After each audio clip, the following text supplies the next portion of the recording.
So yeah, so now we're on the black cards. We just wrapped up blue yesterday.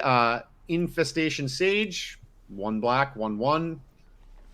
When it dies, create a black and green insect creature token with flying. So just a straight callback to Doom Traveler, basically.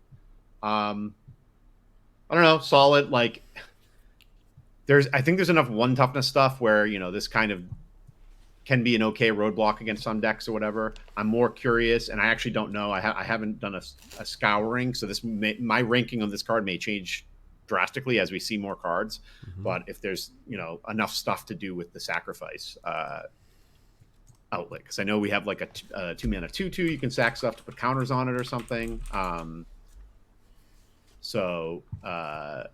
Solid role player if you have something to do with the 1/1. Otherwise, not really a card I want to put in my deck all that much, but still fine. If I'm giving if I'm going to give it a grade first, I'll say D+. Yeah, a little bit of a problem with this one is what you said about sacrifice. There's that hungry goal, the 2-drop, and stupid.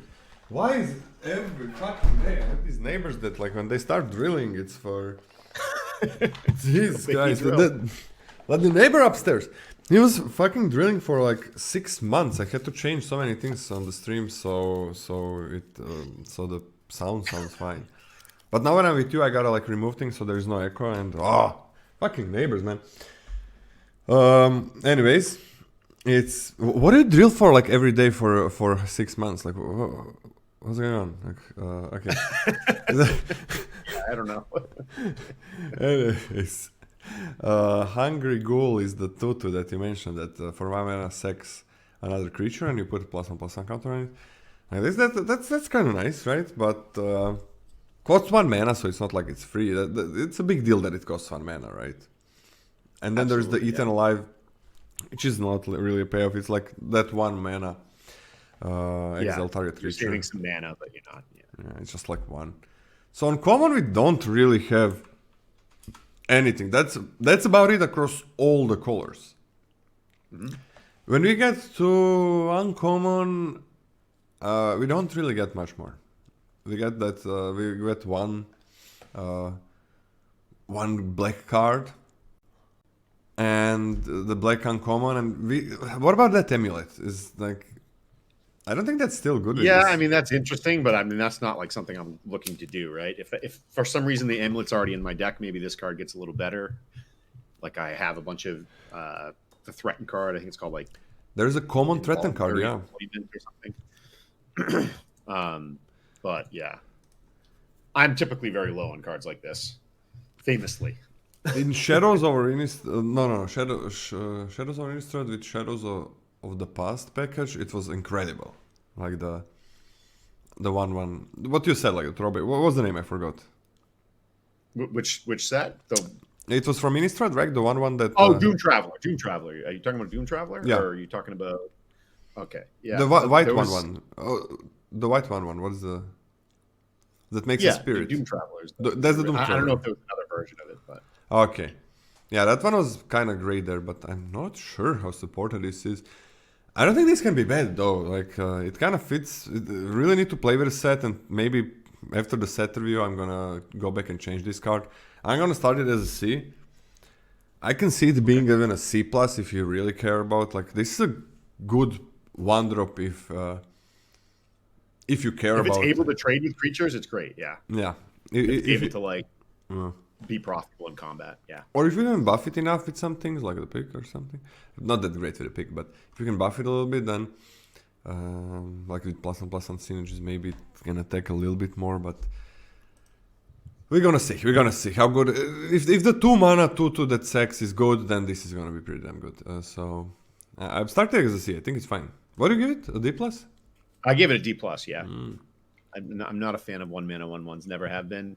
Probably never will be, unless they're like, actual. I'm also not a fan. Maybe I'm just with the Dune Traveler or whatever the name is.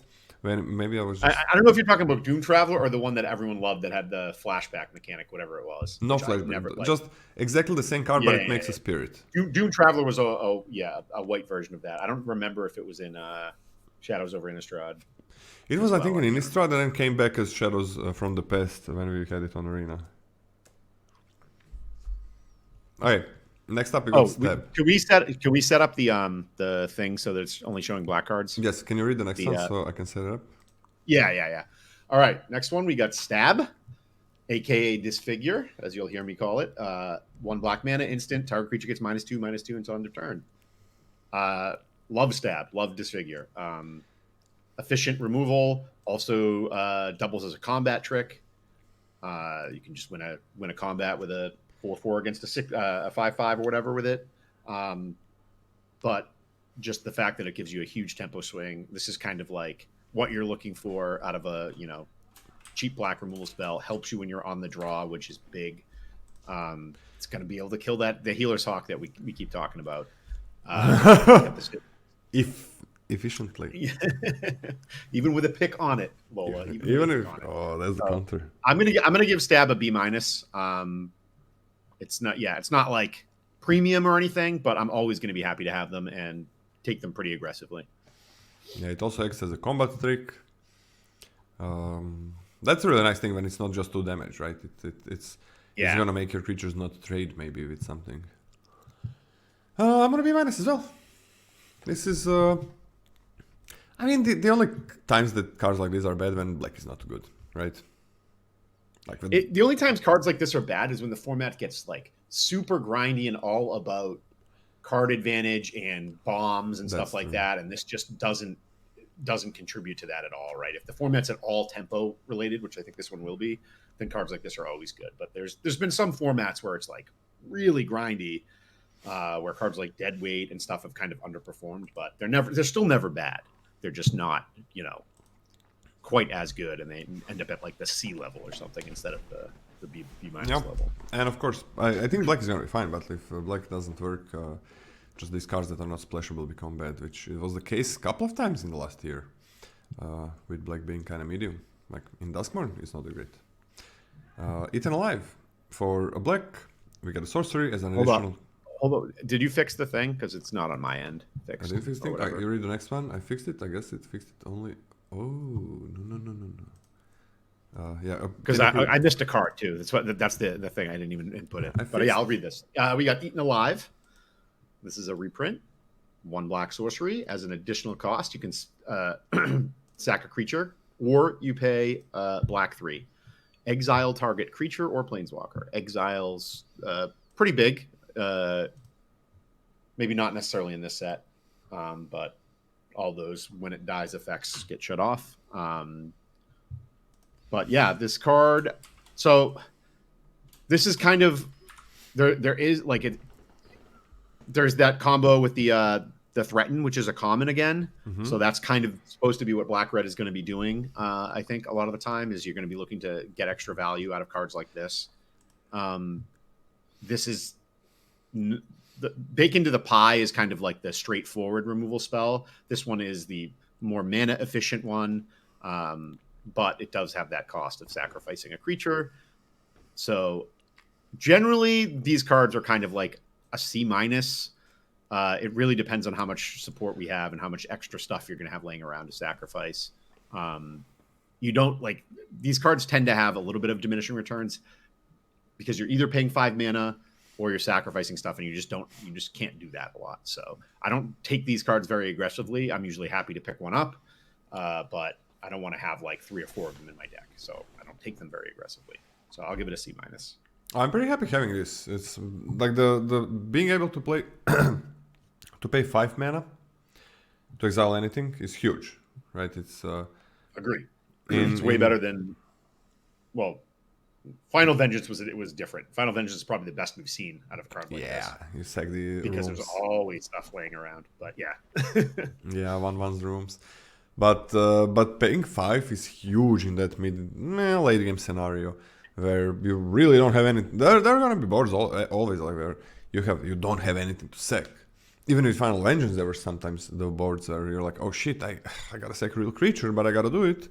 Here you don't have to in that late game, so I love that. So I'm gonna be on a C+, B-. I think it's gonna. I'm gonna start it as a C+. Seems reasonable. What? Okay. What was the yeah? You did the. Yeah. Okay. You got the first. It's good now. Okay. Yep. It's good now. Perfect. Alright, next up we got Hungry Ghoul for 1 and a black. It's a 2/2. For 1 and sacrifice another creature, put a +1/+1 counter on this creature. 1 is a real cost. So 1 is a real cost. We've had that zombie that sacked something for nothing in AFR, and it gained +2/+2 only for a turn. So yeah, the Bloodthorn Vampire, I think it was called, something like that. Something, but that didn't cost any mana. It is a huge difference. It's still basically the only common sacrifice, I guess, payoff. Outlet. Yeah. Or enabler for the threat and effects and such. Yeah.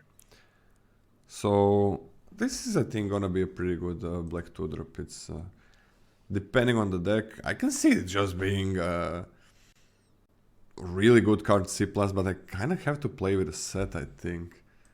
So I'm gonna... Yeah, it is really hard to kind of like understand the game flow of this set and whatnot with a card like this. But baseline, it's just, you know, a solid but not great 2-drop. Mm-hmm. But then it could be great depending on what's Yep. like what the surrounding cards are, what your surrounding cards are, and stuff like that. So I think its ceiling is actually a little higher than its potentially. Yep. Than its base grade. But like, it's not like you're ever going to be super unhappy if you have this in your deck.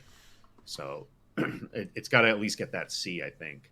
Yeah, I'm gonna see. Like, this is the black 2-drop, I think. Yeah.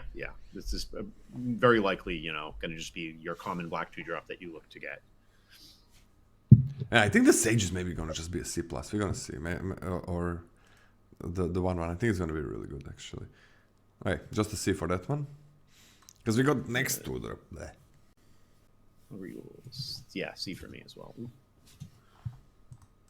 Ooh, Sanguine Siphoner. Actually, yeah, I want to make a point about this that we didn't discuss earlier, but Sanguine Siphoner is 1/3 for black 1. When it attacks, each opponent loses 1 life and you gain 1 life.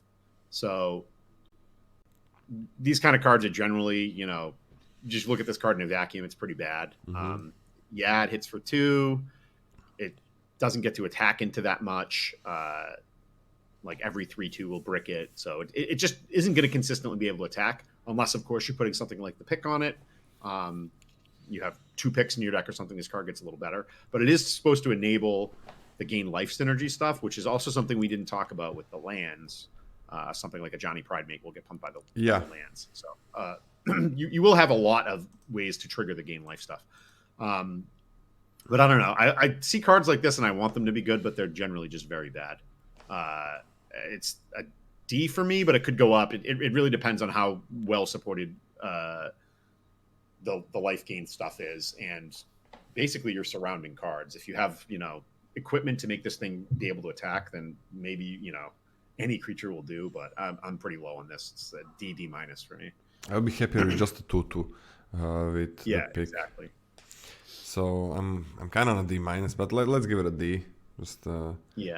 Just a straight up D. It's not good. It's bad. It's I don't think and black has enough to. Can I just give it a D minus? Like, I think black has. Yeah, no, D minus is fine. Yeah, I was trying to give it the benefit of maybe it's going to synergize with stuff, but I don't like it with pick. Like, it becomes a 2/4. Yeah. It's like what's the reward there? Like, I would rather have a 2/2 and then a pick is a 3, makes it a 3/3.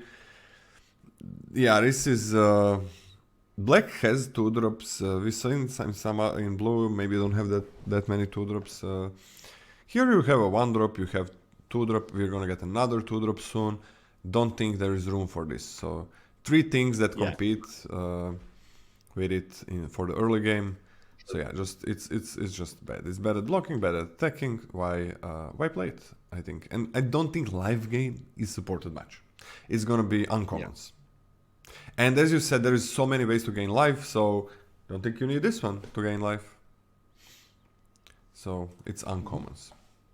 Burglar Red. When there is live gain on common, that's where, like live gain synergies, that's where I'm like, yeah, okay, let's think about these things. But when there isn't, no need to pick bad commons for that. Burglar Red for 1 and a black. It's a 1/1. When this creature enters, each opponent discards a card. Okay, so this is in Modern Limited. Sometimes it has been not good.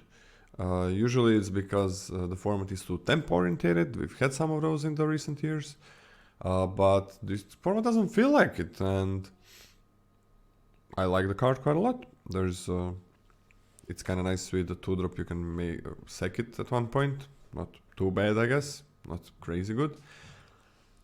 Blue black actually with these common 2-drops could be just kind of get some 1/1s, draw cards, discard cards from the opponent. That could be something interesting. I don't think we've ever had this kind of 2-drop and like Elvish Visionary kind of 2-drop that you have in white in the same set. Am I right? Do you remember? I don't know, actually. That's a good question. I was thinking about that too. I'm like, oh, you have this in. I was thinking about that when you were talking about it, like comparing this to the drawer card one. We must have at some point. Maybe. I think we did. I just can't remember. I can't remember what set. I'm pretty sure we did. Well, might even set this is from. This one, Guilds of Ravnica. What did you say? Sorry. This one is Guilds of Ravnica, I think. Yeah, that's one. I think there might. Was there an Elvish Visionary type card in that set? No. I kind of thought there was. Maybe not. All right. No, white was aggressive. Yeah, I don't know then.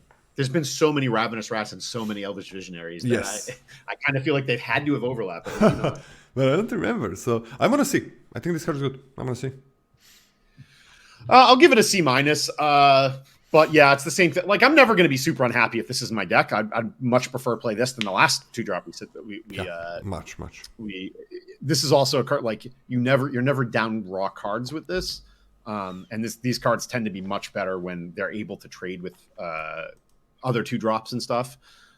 And we have seen that. There are some. There's Cathartic Commando. We're going to see when we get to it, the 3/1 that surveils when it enters and dies. There are 1 toughness stuff at the 2-drop slot that this is just going to brick off while also getting you a card and then do something later. Like we saw the other 2-drop where you can just sack this and give the other one a +1/+1 counter. You could sack this to the amulet even that we were talking about. Yeah, there are things to sack to that amulet in white black. Yeah. It seems like it's possible that the amulet might be okay. Yeah. Maybe we iterated it. I think it's possible that the amulet might be pretty good, not just... It's sorcery speed, remember. It's sorcery speed. So you can't That's block. So it's just really clunky. And if you're getting beat up, it's going to be tough. But yeah, it's a C- for me. But yeah, C is probably fine as well. I just think the limited, especially recently, has not really been about grinding. It's more been, getting on board, especially on Arena. If you're, playing best of 1 or whatever, cards like this tend to get a lot worse. Yeah, because the games don't go long and all that kind of stuff. But yeah, C- for me. I think C is totally. This set doesn't seem super aggro. Man, okay, I can't wait. I really can't wait to try out white black and amulet in the deck and see if that works. I could see that being kind of nice. That'll definitely be on my things to try list. Yeah. My number 1 thing is blue red. I want to draft terrors so bad. Wait, what's your number 1 thing?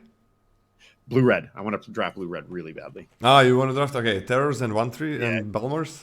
Terrors and burst lightnings and thrills of possibility and all that stuff. Yeah. That thing, but also threaten. Threaten seems like it's gonna be kind of fine with some cards. Yeah, okay. Threaten seems interesting. All right. See for Let's this move one. On to Fake Your Own Death. All right, Fake Your Own Death. Another reprint here. Black 1 instant. Target creature gets +2/+2 +2/+0 until end of turn. When it dies, return to the battlefield tapped under its owner's control and create a treasure token. I generally don't like cards like this. I hate trying to set them up. It's nice with the Burglar Rat, I guess, but it's a fine combat trick. It's not like a bad card by any means. You can put it in your deck and not be super disappointed with it if you don't have other spells. But generally, I prefer other spells that have more value, and I can cast kind of at my own will. It's got the. Is my audio off? Sorry, someone in my chat. Seems fine to me. Guys, is mic fine, or do you have similar volume? No, well, they're just saying my audio is off, which is weird. Shouldn't be off. But yeah, so again, I generally don't play this card. I think other people like it more than me. I'll give it a D. Yeah, It's not something we have to prioritize or anything like that. So some ETB effects, right? So some or death effects. We had a red. We had a 1/1 that makes a 1/1. There are some nice ones in white that we saw. Not that many in blue. Not that many in blue.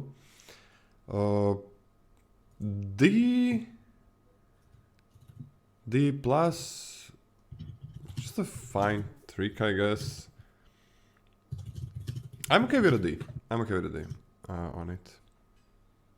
Yep. D just seems fine. It's a nice trick. It's an okay trick. You don't want too many of these. Maybe I'm gonna give it a higher grade. You're gonna see. Later on, Macabre Volts for 1 and a black sorcery. Return up to 2 target creature cards from your graveyard to your hand, then discard a card. Why cannot we have just straight up 2-for-1s with this? Back to the core set. Yeah, I usually love these effects. There are some infinite combos and stuff like that, but this is like, it's always a 1-for-1, and it's not as easy as, it's not that easy to have 2 creatures in the graveyard, right? You gotta wait for a while. It's not just like, oh, I'm gonna get 2 creatures in the graveyard, that's easy.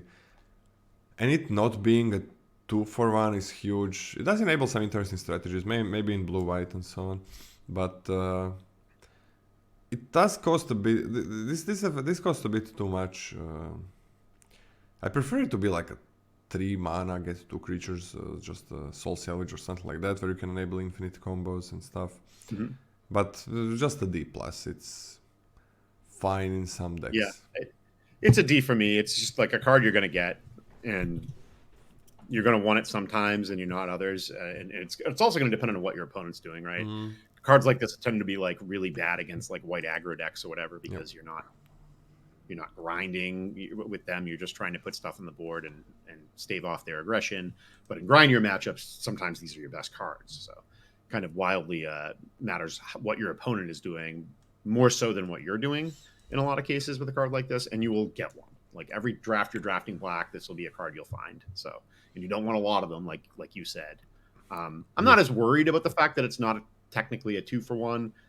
Generally, by the stage of the game where you cast something like this, you have an extra land laying around that you can discard. And there's times you don't, but you can just target 2 creatures in your graveyard and discard one of them.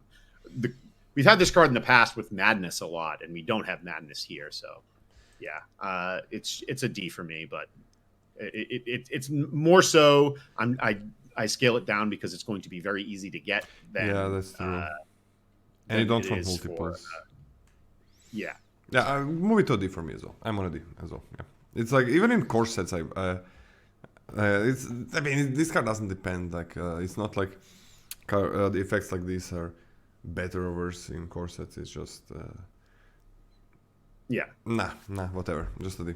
So easy to get, and you basically never want more than one. Next up is similar thing. Worse, actually, I think. Okay, so we got Pilfer. I'll read it here. Black 1 sorcery. Target opponent reveals their hand. You choose a non-land, and that player discards it.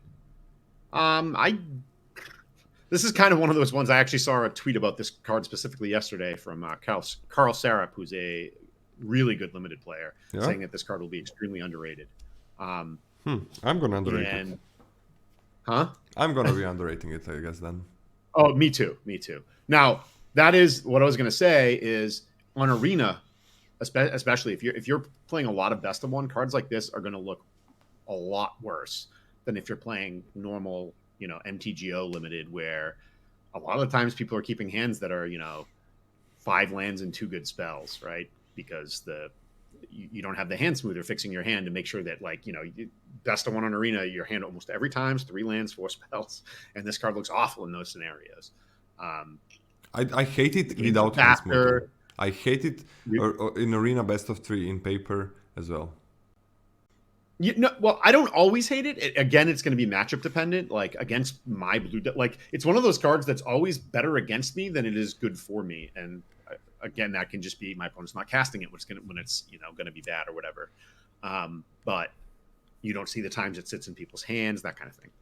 But yeah, I'm not high on this card either. I'm not going to take it highly. It's a common. It's been an uncommon before, so you kind of like there wasn't many of them floating around in the draft. So if you wanted one, you kind of had to take it, with your 4th or 5th pick or something, because it wasn't going to lap, because it's generally not going to be the second to last card in the pack or anything. But it's also not an effect that you really need or want a lot of the times, unless you're playing against a control deck or something very slow. It's a much better card in sealed deck, that kind of thing. For me, I guess I'll give it a D+. I'm not going to be unhappy playing it, but I'm not going to be that happy. Like, I'm not looking to put it in my deck either. What do you give it? D+. Well, I'm gonna give it an F. Wow. Okay, that's aggressive. Yeah, I like it though. I like it. I hate these effects. I hate them. I'm okay with having them in the sideboard. Yeah. I mean, we should definitely put the X designation on this for sure. Yeah, but it's not even that nice in the sideboard, because most of the time it's not. It can be. It really depends. I think you're going to really like this card against like potentially blue-black, depending on how those decks actually look, because they're more threshold. But blue-red specifically, it's going to be really nice because you're setting up terrors and stuff in blue-red, and this is going to be able to disrupt that while they're doing their turn setting up to have their huge tempo play where they play a cheap terror. You just take it out of their hand. Yeah, but the problem I have is I'm paying 2 mana for a 1/1, and opponent is paying 0 mana. Yep. That is a huge problem. Like, you do that a couple of times, that's a good way to lose the game. It's and I'm gonna be playing some red, so this is gonna be even worse because I prefer red over it. Then it's like at one point. Yeah, just like remember how duress is when it's a common in sets. You always get them, right? So you don't need to prioritize them. And while this is like a safer card to play than duress, in that you'll always hit something if you cast it in the middle, earlier in the middle of the game. It is very mana inefficient, like you said, and you're not going to need to take them. You're just going to get them. They're going to be the last. It's going to come back on the wheel every time. And they're going to be going to my sideboard. It's yeah. I'm definitely not going to be looking to play this, but I have to. If I have to, I'm not going to cry about it. Yeah, I think I'm always going to have 23 cards that are better than this. The problem with these cards is like you got to play it in the developing phases of the game, while opponent actually has cards in their hand. Before it's like now maybe they have 1 land left or something. It's horrible top deck. You gotta play it as in developing phases, but that's when you really want to avoid playing these kind of effects, because you want to develop the board or disrupt the board from the opponent. So hate it. I F, just an F. I don't play these cards. I think it hurts consistency, even when it feels good. I really want to see what that post was. Can you send it to me later? Yeah. I just want to see why he thinks it's going to be underrated. Next up, we got Gutless Plunderer for 2 and a black. It's a 2/2 Death Toucher. It's a pirate. When this creature enters, if you attack this turn, look at the top 3 cards of your library. You may put one of those cards back on top of your library, put the rest into your graveyard. Helps with threshold, right? But doesn't really draw you a card. 2/2 Death Touch for 3 mana. Not a huge fan. Posted the tweet in your chat. Nice, thanks. Just so you know. I kind of don't give a damn about this one. Really don't care about it. 3 mana 2/2 Death Toucher. I'm kind of like a D plus. What do you think? Did you say D plus or B? You didn't say B plus. I know you didn't say that. No, okay, D. Like, not the greatest card. So like this is kind of the way you're going to try to. One of the ways you're going to try to enable threshold, right? Like that's kind of the idea of it. So it's specifically going to be better in a blue-black deck when you're trying to turn on the various other cards, like we'll see. But I don't really know. Like this is not going to be the ideal way to do it. But a 3-drop with Death Touch is never that bad. Like we've had cards like this before, and they're always fine.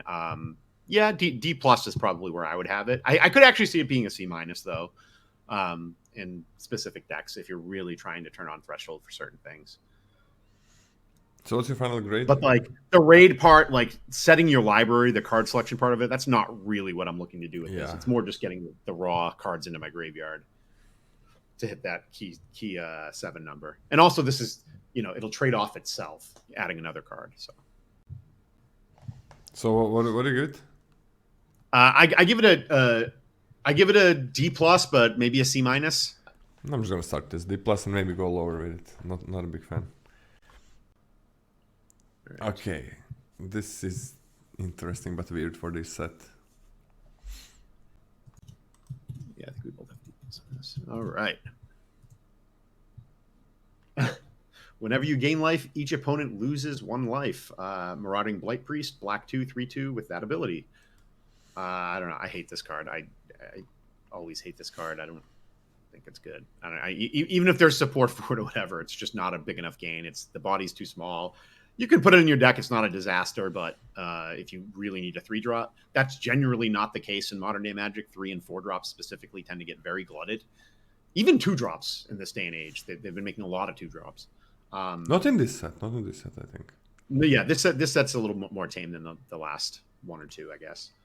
But yeah, this is a D minus for me. I'm not going to give it quite an F because it is a creature that you can play on curve. So sometimes you need to do that. So what do you think? D minus. The problem that I have with it, I don't hate this card. I don't like the stat line. The problem that I have with it, the payoffs, sure there's a Hawk, but the 3 mana angel that gains you 1 life for every creature is a 3 mana card. And comboing 3 drops with 3 drops has historically been pretty bad unless it's a crazy powerful combo. And this one is not. So. Yeah, and that's what I mean. The payoff is just so low. Like dealing 1 damage when you're gaining life is whatever. Like now, if we had this thing's going to be in combat, it's not going to trigger that many times. Like a normal game of Magic, this isn't just going to sit and play. There are some where like the games really grind down to a halt, but they're so rare that the effect is just not like it's almost like it has no text. Well, if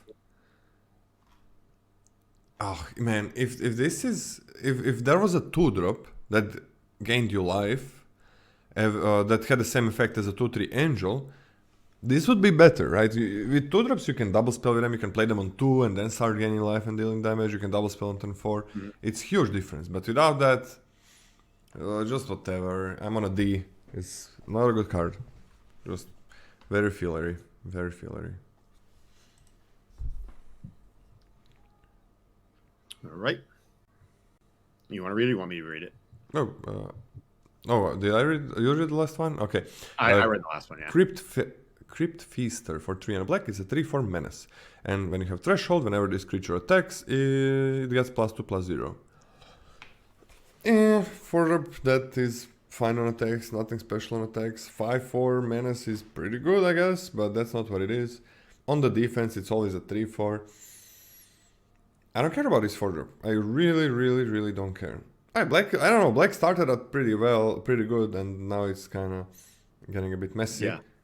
I'm on a D. I think it's just a filler 4-drop. Not much to say about this one. The stat line is not great. Yeah, exactly a D. I mean, it's even worse in decks that aren't able to get Threshold. But sometimes you draft, you have a pretty sweet Threshold deck and you're just kind of missing some curve fillers, and this is going to be a little bit better than a really bad 4-drop, but it's still not great. So it's a D for me as well.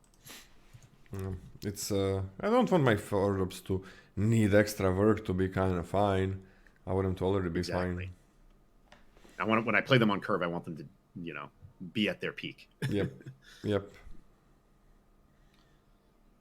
All right. Soul Shackled Zombie, 4/2 for black 3.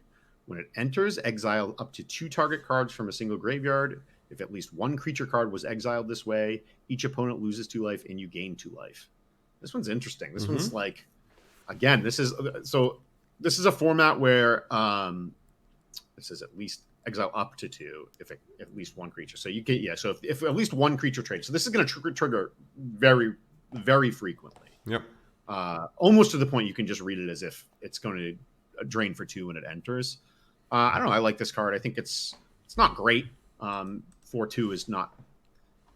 it's going to trade off, which is good because then the more of them you have, more effects like this, you'll be able to Macabre Waltz this back or whatever potentially. But again, it's just kind of like a highway robber with in modern day. I don't know. I'll give it a C-. Yeah, I'm okay with his 4-drop. Like C- seems fine. It's if the stat line is bad. But draining for 2 is not bad at all. Mm-hmm. Just think they're probably better 4-drops in other colors. So just a C-. Not a bad 4-drop. Not a bad 4-drop at all. Next up, we brought Bake into a pie for 2 and double black. It's an instant, destroy target creature, create a food token. This is just great. It's just great. It's you're gonna be gaining 3 life later on. Beautiful removal spell. I'm on a B- or a B. No food synergy really. Yeah, B- for me. It's just a little bit too inefficient, especially the way the creatures look in this format. Yep. Even the 4-drops don't even look that good. So there's just not that much. And like the stuff that I'm worried about at common is like Terror, and that has wards. This is going to be hard to kill with it. So because of that, it's just a B- for me. But yeah, you don't have like I was like making fun of Bread yesterday, but I still hold dearly to the R part of that. Like removal has, I still am in the camp that you need to take removal aggressively, even if it's not the most efficient version of it. You need to be able to interact with your opponent and kind of set up the board state in a way that benefits you, and you need to so I'm always going to want Bake into a Pie in every black deck. So yeah, a B- for me. If it was a 3, if it was Murder in this set, I would be happier with it. I'd probably give Murder a B, but B- for Bake into a Pie. Not that many. You're right. Like 4-drops, not that many, especially 5-drops and 6-drops. Almost nothing on 5-drop and 6-drop. So far that we've seen, but it's still good. I'm okay with a B-. Okay with a B-. A little bit inefficient.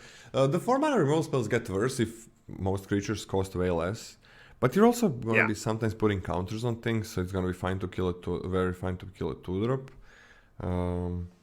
But yeah, removal. We have seen some 4-mana black removal spells that have been just bad.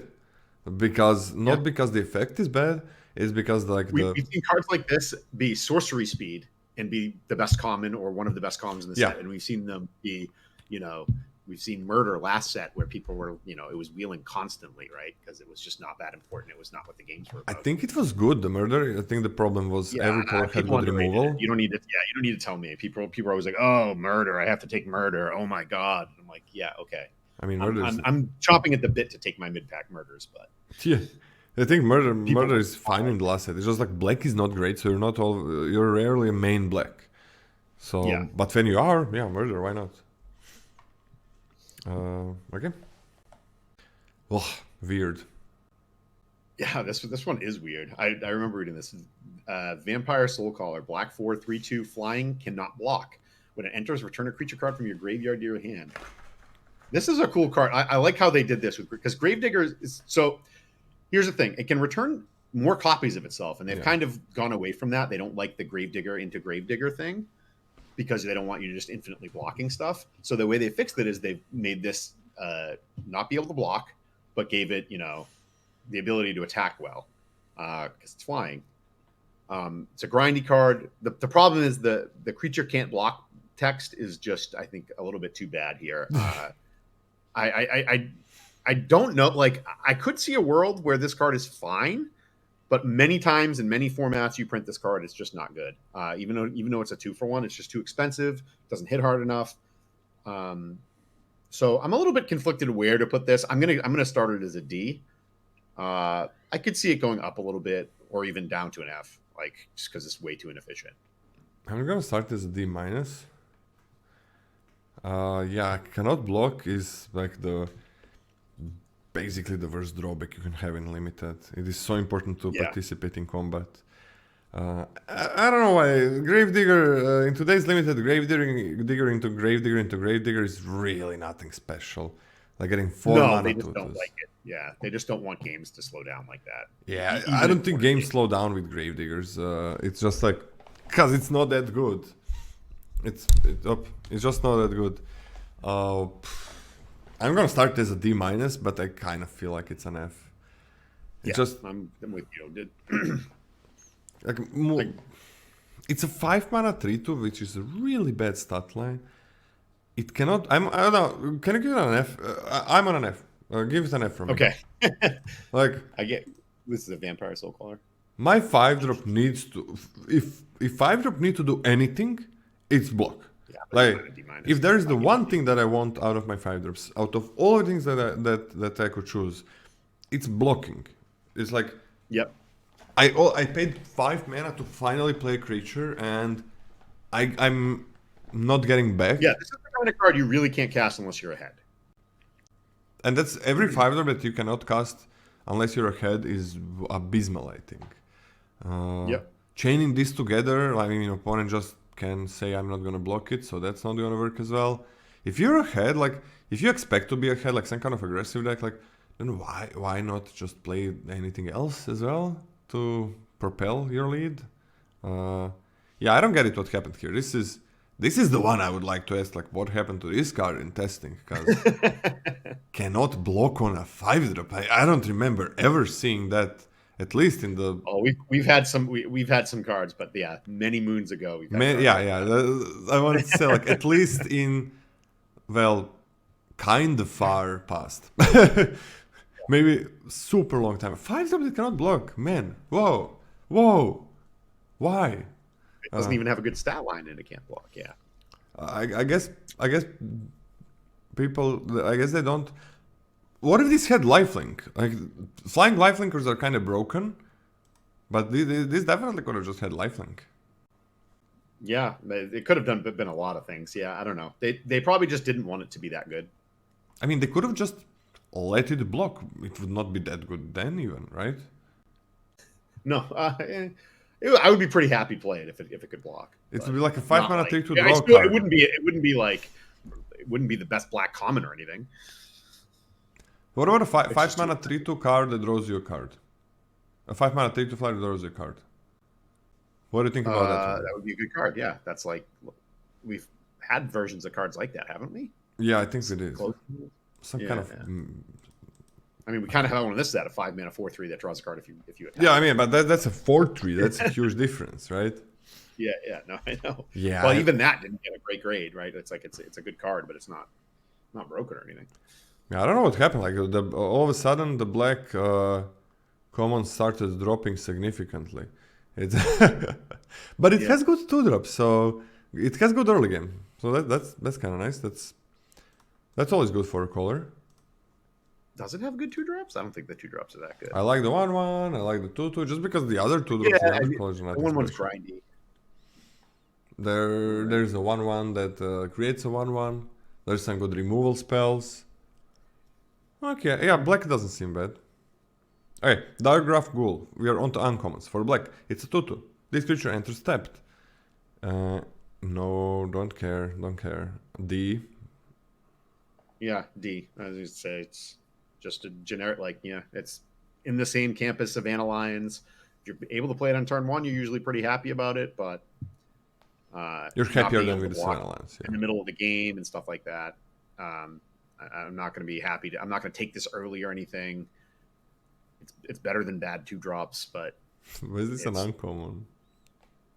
it's always been an uncommon. But why is it an uncommon now in this? Well, originally it was Innistrad and it was zombie synergies, right? This doesn't have any real zombie No. synergies, so I don't quite get it. It's just, I don't know. It's just there, and new players, 1 mana 2-power creature. Similar to that cannot block. Not very similar, but a little bit similar. Is like you really want to be able to block with your creatures when you play them, even if it's a 1-drop. Yeah. Well, on turn 1 it doesn't matter, but On turn 1, exactly. But any other time, which is gonna happen a lot. Okay. Vampire Gourmand. It's a 2/2 for black 1. When this creature attacks, you may sacrifice another creature. So this is another thing you do with the Doom Traveler. If you do, draw a card, and this creature can't be blocked. Ooh, I like this. Yeah. The Doom Traveler. Mm-hmm. This combos very well with the Active Treason that we have at common. Though notably, you won't get a treasure from that, right? That one, the creature has to connect or something. I don't remember. But yeah, I like this. This is a really good 2-drop. It's better than all the common 2-drops, that's for sure. Yes. It's a way better sack outlet than the ghoul and all that stuff. A lot of cool synergies with this. I don't know. I'll give it a B-. I'm going to be pretty happy to have this card. Yeah, it's kind of really nice with maybe with a rat, with especially with a 1/1, with threaten. I'm gonna start it as a C plus though, but I can see it just being a B minus because it doesn't need a bit of help. Just a vanilla creature if it doesn't get help. But yeah, big fan of this one. Vengeful Blood Witch for 1 and a black. It's a 1/1. Whenever this creature or another creature you control dies, target opponent loses 1 life and you gain 1 life. On a 1/1 in this set, this is you gotta control them, right? Yeah, you gotta control them. It's not a Blood Artist. I don't know. I like this as an enchantment, so it always, when you have enchantment, then it can always stay on the battlefield. Thanks, Brito. And then you can trade the creature that the enchantment made. Yeah. Not a big fan of this one, really. Like it's. I don't think it's worth it. I'm just gonna be on a D. A D? Is that what you said? Yeah. Yeah, that's fine, and that's me inflating it. Like it could just be an F, but It could be an F. Yeah, but there's some chance that it's like gonna fit in like with the last uncommon. If you get like a true sacrifice deck, this card will go up, right? Like the better your synergies are, the better this card will be. But it on its own, it just can't compete. It's just too. Could be better if it was a common, when you would like, oh, maybe I can get a couple of them and think about it. Yeah. That's the other thing. Like, if you can pile this effect up, sure, It's different story. Yeah. I mean, you do have like the 3/2 for 3 that goes with this and stuff, but like that's a lot of like these creatures have to stay in play, and it's just not. And they're weakly statted. They're just too poor at attacking, too poor at blocking, all that stuff. So yeah, I'll give it a D-. That's probably where I'm gonna end up soon. You. Commander seeping its way into the limited format. I can't remember. I'll read this one because I don't remember who read the last one. Exsanguinate. Black X. Each opponent loses X life, and you gain life equal to life lost this way. This is. I want to say F, but I have played this card before in previous formats. But those formats were a lot slower and there was a lot more mana. But yeah, I'm just going to give it an F. I don't really want to ever put this card in my deck.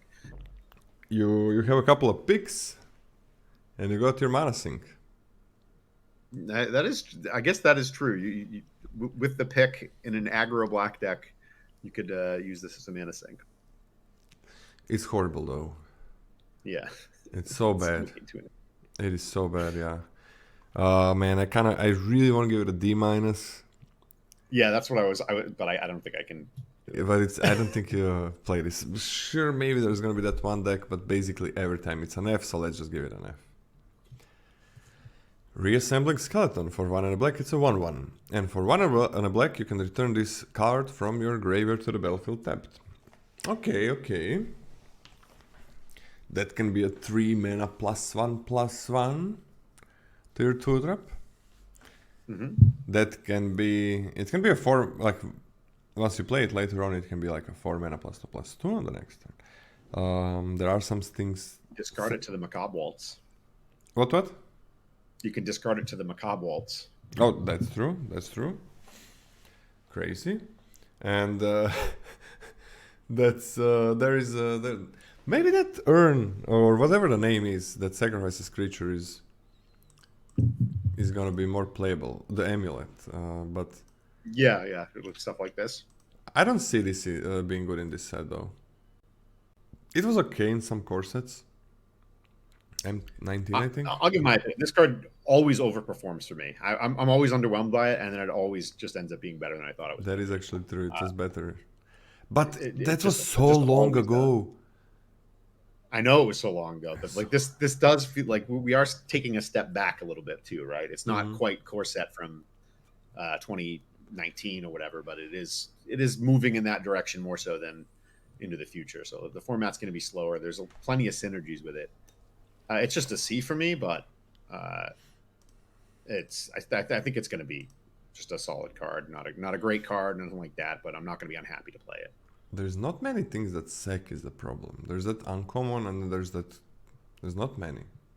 This is 2024. Uncommons are important. Your deck's going to be bad if you don't have uncommons. If you start it in black, like almost every time, you're first picking a rare or an uncommon. It's so rare that you first pick a common these days. And obviously, sometimes you move into those color, but that's usually because you're seeing uncommons and rares, not because you're, I saw a late bake into the pie, or a pick 2 bake into the pie. I'm definitely black now. That's not usually how things go. I'm on a D+ for this one. I hope it's going to work, but I don't see much with it. I don't see much. D plus C. This is a cool card.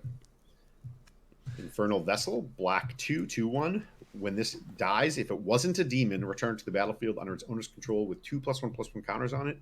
It's a demon in addition to its other types. This is kind of cool. If you're able to trade it off, you get a 4/3 back. That's insanely efficient.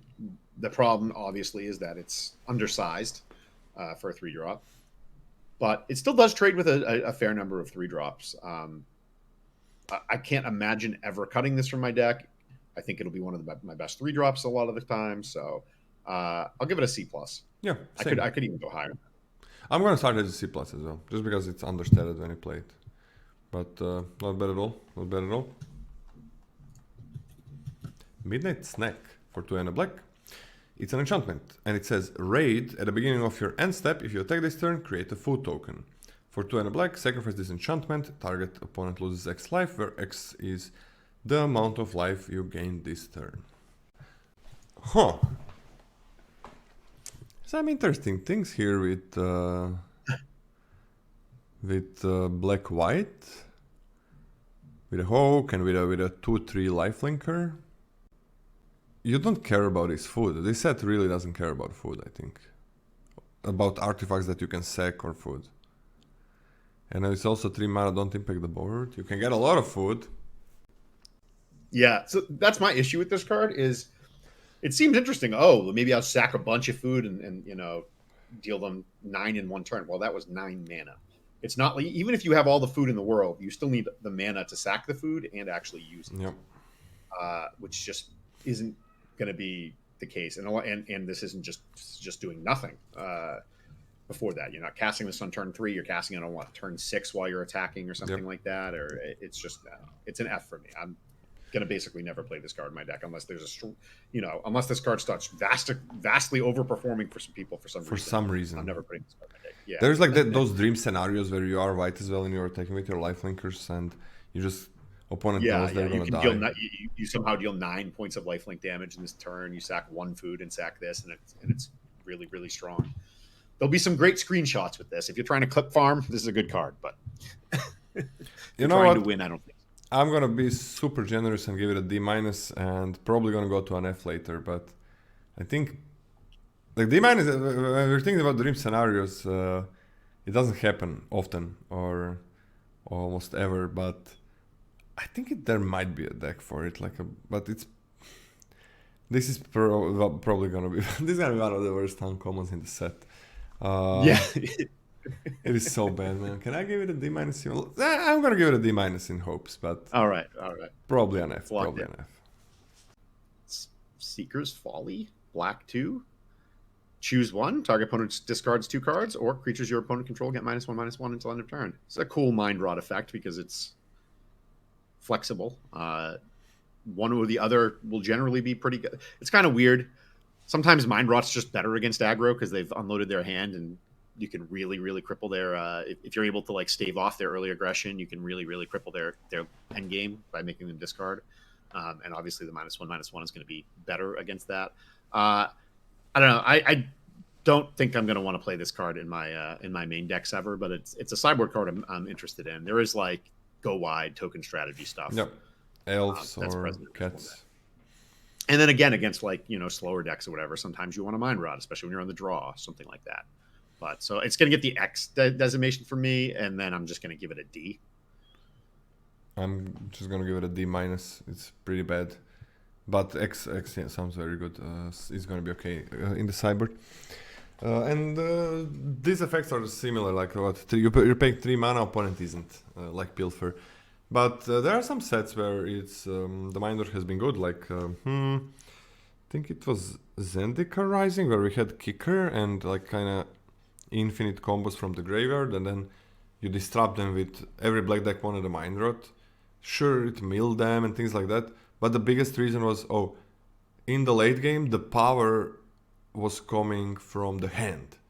And I don't know if if this set is really going to play out like that. You also have a 2 mana 1/1 that discards. You didn't have that there. But yeah, that you can kind of like package it together, and it's a little bit better if you go turn 2 Burglar Rat, turn 3 this. It's like, okay, but you also have much narrow time to play it when you have Burglar Rats, right? It becomes worse. Like any discard spell. Yeah, I think it just becomes worse the more discard you have, additional discard. It could lead to some breaking turns where you just destroy the opponent's hand, but most of the time it's just not gonna work well together. So it's a D minus, but I'm gonna have a hard time picking, putting this in my deck. And I don't think power in the late game comes from the hand in this set, like it was in Zendikar, but we are gonna see about that. Hero's Downfall. For 1 and double black, destroy target creature, Planeswalker, instant speed. Just a murder. You're not killing Planeswalkers much. Sure, yeah, murder is nice. B minus. Yeah, I'll give it a B. I'm a little higher on removal in general, but yeah, just solid. You'll be very happy to have it. It's definitely better than bacon to pie to me, so I'm going to give it a slightly higher grade. It just feels that the removal is going to be a little bit worse in this set, with Black already having really good removal on common. Like, Black just has great removal on common, so you don't have to pick them as highly maybe, but also not many big creatures. Next up, we got Stromkirk Blood Thief. Black 2, 2/2. At the beginning of your end step, if an opponent lost life this turn, put a +1/+1 counter on target vampire you control. There's not that many vampires, right? There's a couple at common, but they're really bad ones on common. Really bad ones. Yeah. There's the is the 1/1 the Doom Traveler? Is that a vampire? Or is it like an elf vampire or something weird like that? I don't know. No, it's not. But, it's not a vampire. It's not a vampire. It makes card's what, like, wait, okay. what does it make when it dies? It makes an insect. I didn't know if it makes an insect. Okay. Yeah. So mostly this is just gonna be pumping itself, right? Yeah, I don't know. Without like actual vampire synergies and stuff, like what was it, Innistrad that this card was originally in, where you had a bunch of vampires and stuff, and you could actually kind of manipulate the board and take advantage of this. Otherwise, this is just growing 1/+1/+1 counter a turn if you're able to attack and stuff like that. I don't know. I don't really like this card. I'm going to give it a D. You can play it or whatever, but I'm not going to be that excited to include it in my deck without any kind of real synergy with it. Yeah, just kind of playable. Just a D. Nothing special. If you don't connect, if they don't lose life, that's where things get really, really bad for this card. And if they do, the reward is not that huge. Exactly. Oh, we got a Vampire Nighthawk for 1 and double black. It's a 2/3 flying with detached lifelink. This is. I didn't realize this card was in the set. What is it? I said I didn't even realize this card was in the set. I didn't see it. Well, it is, and it's amazing. It's, I mean, it trades with everything, sure, but just flying lifelink is so hard to raise. Like, flying lifelink is so hard to raise. This is a 3-drop that basically it's a 4 lifelink every time it connects, and nothing is gonna trade, and nothing is gonna block it profitably. Yeah, on top of that, it's not dying to the cheap removal in this set. -2/-2 doesn't work. Yeah, 2 damage doesn't work. Burst lightning doesn't work. Like you're gonna have to spend at least as much mana as they are when they cast this to kill it. So we don't have like lightning strike or anything like that. So yeah, I would say in sets like that, this card's typically a lot better. This is like especially with counter synergy as well, and a pick. This is like a B. I think this is the best black uncommon so far. Definitely the best black definitely the best black card we've seen so far for sure. Yeah, I like I think I'm just going to give it a B+. I'm close, but let's start it with a B for me. It's amazing, just amazing.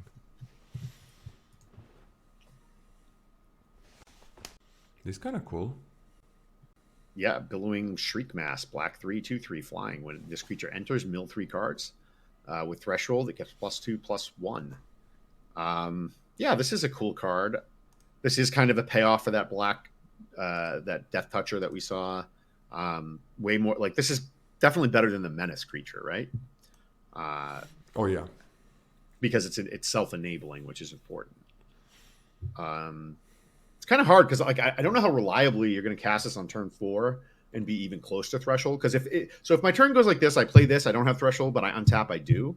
I like this card a lot better. But if it's not on Threshold the first turn I untap with it, I'm a lot less happy with it. So it seems hard to get Threshold. Yeah, it does. Like 3 cards isn't even halfway there. So you got to assume you're going to at least trade 1 creature off. So you're going to need 3 more cards. So it just seems like it's not going to be on too much on turn 5 even. I'm going to give it a. I'm deciding between D+ and C-. I'm deciding between D and D+. D and D+ is where you are. I'll give it a D+. Because this is like putting cards in your graveyard feels like it might have some value. It definitely might. It's just Threshold seems so hard, and in basically every deck, so the payoff needs to be like really good. And on the 2/3 flying for 4 is so bad, and I don't think it enables much. There's not much that you're getting from Threshold. That's the problem. There's a couple flashback cards you can get. There's the Skeleton. There's Macabre Waltz. Like when you have more effects like this, Macabre Waltz looks a lot better, right? Because the creatures end up in your graveyard more also remove the Threshold. No, it doesn't remove the Threshold. It's 2 for 2 in the graveyard. Untap play second copy profit. Yeah, that seems kind of nice, but it is an uncommon. I'm just gonna. Yeah, you're gonna need to chain uncommons in the blue-black deck to be able to have this, which is possible, of course, but hard. Sure, give D+, but I feel like it really could go down. It could go down. I don't think Threshold is gonna be easy. This set also has like the black common that removes cards on the graveyard. It has the white uncommon, which are both pretty playable on their own without thinking about these Threshold synergies at all for the opponent. There is also, it's also a 4-drop, you can include too many. Actually, can you just give it a D? I don't think this is good. Sure. Maybe I'm wrong. There is no manifest, right? Like I honestly kind of feel like mine's going to go up. I just know it. Cards like this, I always end up underrating, and I just like kind of a lot. I just feel like there's not much you can do with the graveyard.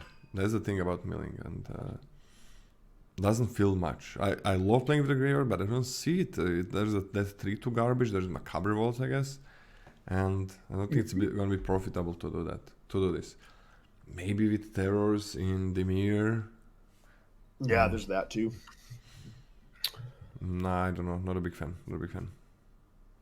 Getting Terrors back in Dimir is kind of good though, with Macabre Waltz. Alright, this is something different. Want to read it? Your turn to read. Oh, my turn? Revenge of the Reds. Yeah. For 2 and double black, it's a sorcery. Create a tapped 1/1 black red creature token for each creature card in your graveyard. Flashback for 2 and a black and a black. Tapped. Oh, they really kind of chilled out with this effect, huh? Yeah. Why I that? remember, what was that black common or black uncommon? I think it was in a Modern Horizon set too, but it was like make 2/2/2s with flashback or whatever. It's like a significantly nerfed version of that, right? Yeah. Obviously, this thing could pop, like the. But it's like Root Spinner without the body. It was in OTJ, I think. What you're thinking, make 2/1s. Yeah. This is no spider spawning. This is no spider spawning. Yes. No, we don't have enough self mill. And there is no, the self mill is just like so rare in this set. I will note that a lot of it is creatures in itself, though, right? Like you have the card we just saw, the Death Toucher, the Death Toucher and stuff like that. So, but what else? The creatures what else? are are milling and also trading off in combat, and then so I don't know. Like, Wait, you said a lot. There's one common and one uncommon. What others are there? there's there's blue uncommons that we went over that also do the mill stuff, right? I think we need that on common.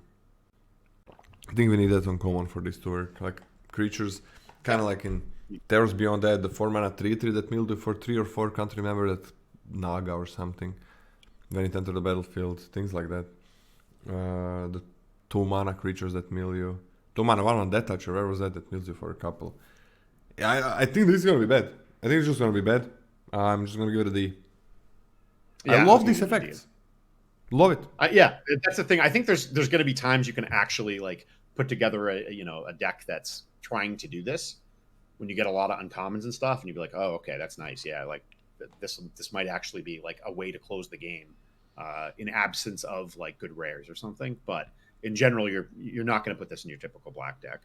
You're going to really need to like work to make it work, and then even then, like we said, it's worse than spider spawning. So,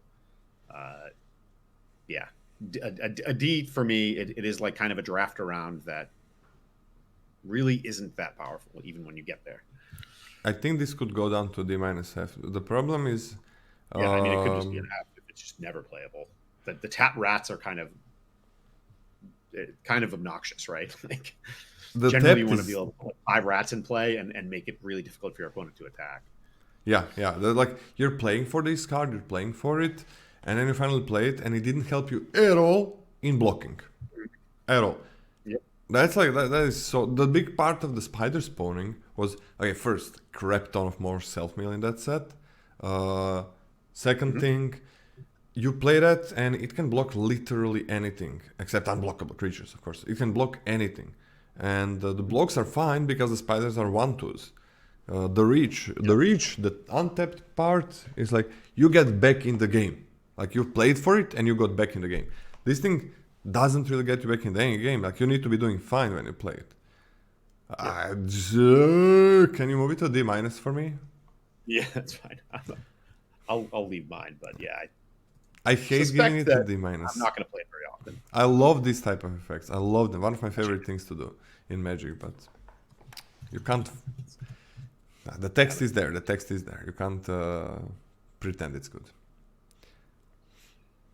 We got Zombify, return target creature from graveyard to the battlefield for black 3. I don't know. I don't think there's like nothing.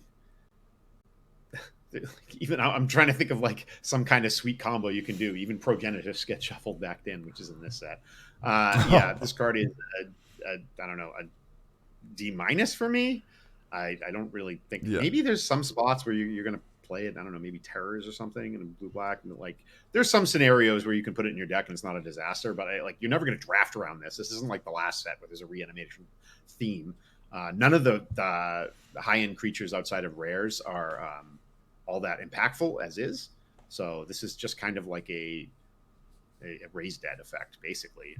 It's just not that good. So I'll give it a D-. Yeah, no cycling, no huge creatures. Very, very a huge absence of huge creatures, right? I would be thinking this is a core set, and they're gonna be like, let's put big creatures in, because that's what's cool to people. But they didn't do that. So yeah, D-. Very, very bad in this set, I think. Tragic Banshee for 4 and a black. It's a 5/3 with Morbid. When this creature enters, target creature opponent controls gets -1/-1. If a creature dies this turn, that creature gets -13/-13. Okay, that's a huge difference whether it has Morbid or not. It's got Tragic Slip built in. Yeah, Tragic Slip built in. That's a huge difference. Yeah. It's not instant or flash though. Yeah, okay, this is a little bit hard for me to evaluate. Creature needs to die. -1/-1 kills some things, I guess. You have some random things you can attack with. Maybe sack for 1 mana that turn and then play this. I think it's gonna be good. Morbid is hard to activate, but the reward is there and it's 5/3. It's not the end of the world. I'm gonna give it a B-. Yeah, B- is good. I could actually see it being a B, depending on how games play out. But yeah, it's a good uncommon. It's not Vampire Nighthawk, but it's the next best card I think we've seen at uncommon.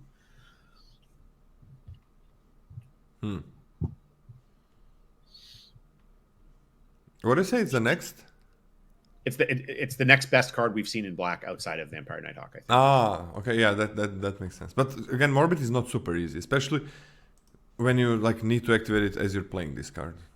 Not that easy. I got a last black uncommon.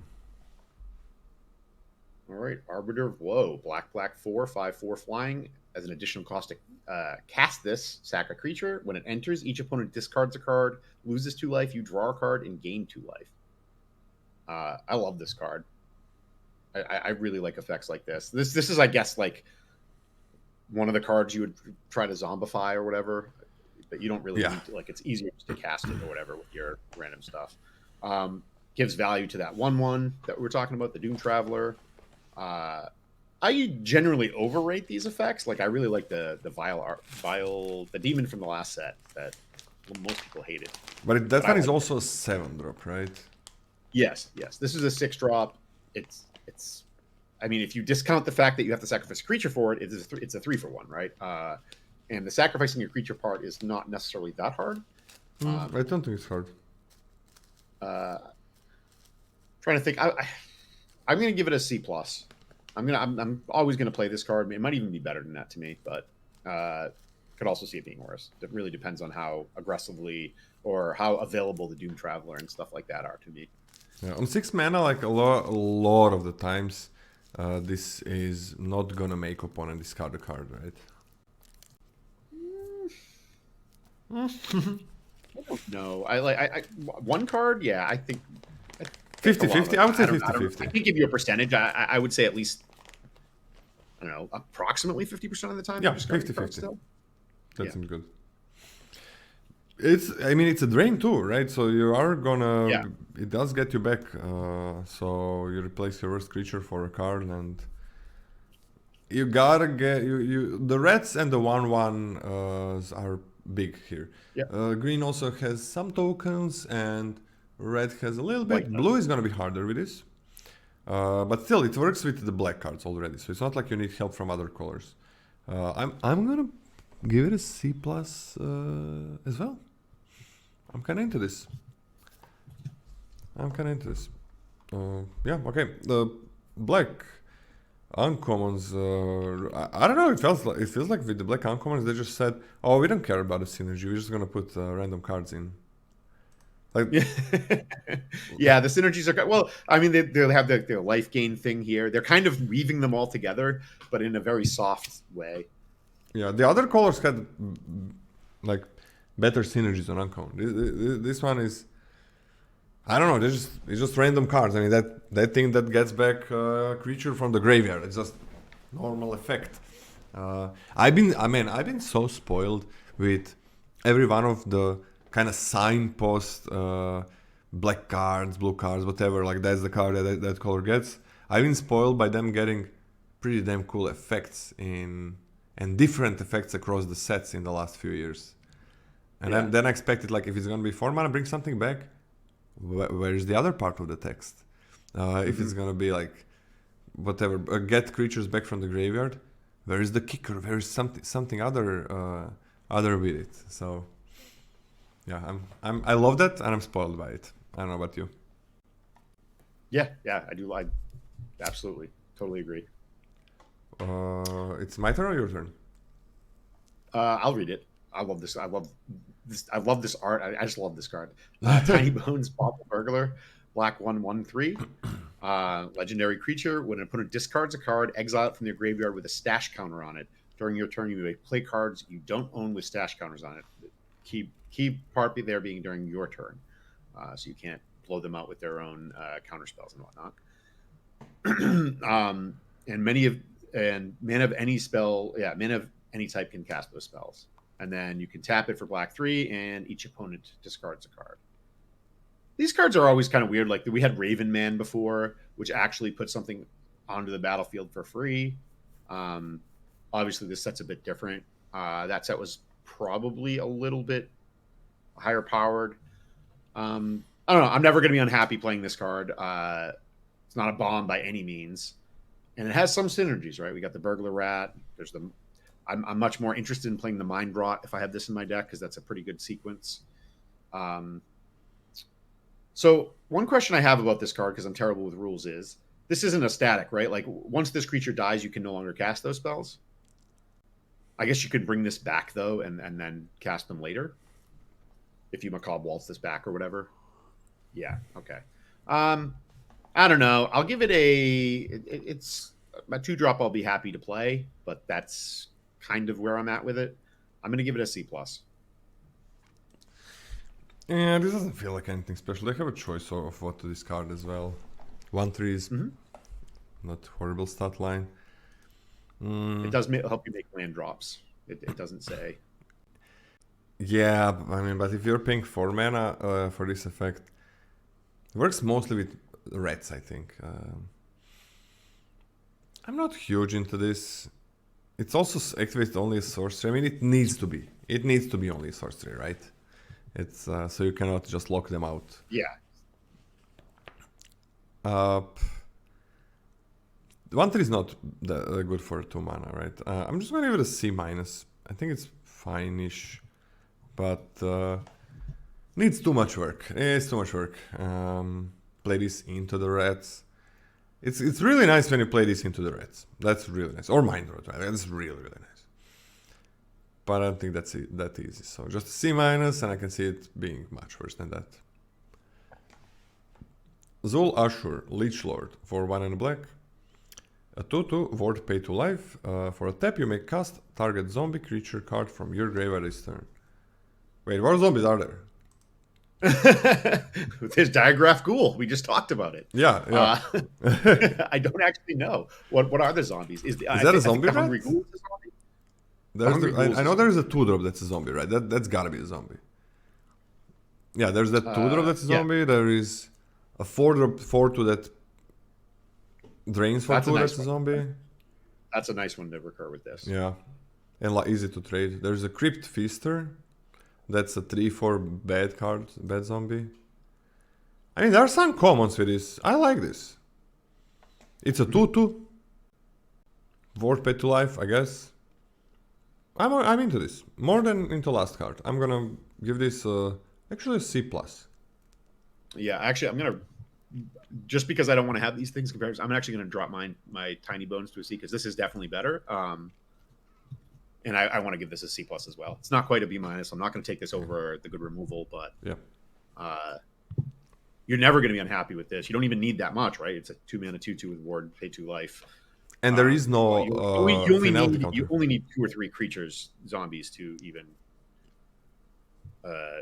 get the value out of this if it's deep into the game. So yeah, I like this card. And we also have like the self-mill stuff to find the zombies and put them in our graveyard.